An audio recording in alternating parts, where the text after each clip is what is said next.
Senator Flake. Thank you, Mr. Chairman. Thank you to Secretary Kerry. You quoted in your testimony Dean Acheson from decades ago. I thought it was an apt quote saying that these problems that we have in foreign policy will stay with us until death. It's hardly a surprise, or should be a surprise, when contingencies come up. You said that his words remind us that, quote, we long ago entered into an era of virtually nonstop danger, whether in one part of the world or another, or regarding one type of challenge or another. So that tells us that we have a lot of issues and will continue to have, yet we're requesting OCO funds as if these are unforeseen, that pulling out of Afghanistan or out of Iraq or new problems in Syria or Iraq are somehow unforeseen and we can't plan for them.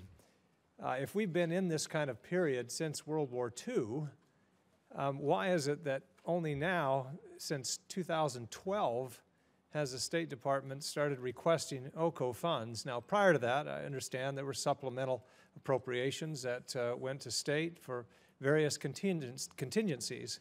But it's only since 2012 that these OCO funds have been requested. And in my view, and I think the view that all of us have, is that the State Department is becoming overly reliant on OCO funding. You've described these as temporary, as unforeseen, and something that we need to move away from, yet we seem to be overly reliant on them. Do you want to comment on that?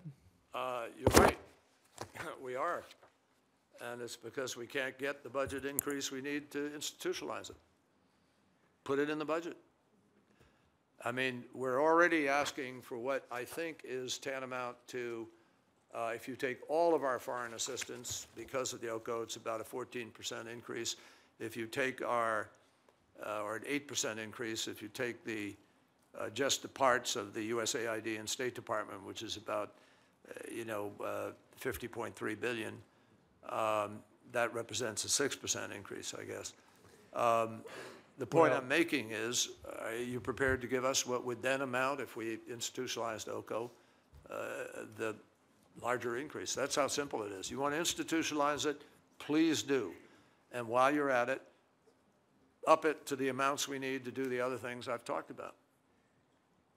And if we were to do that, then no more OCO funds would be requested? Is that what you're saying? Well, no. What I'm saying, look, you're always going to have an emergency. Senator, I can't. No, I understand that. There's no way for me to come in front of you and tell you that. I understand that. And that's going to require a kind of OCO. And those have been dealt with supplemental appropriations. So I think it's important to have. I don't want to be flippant about this.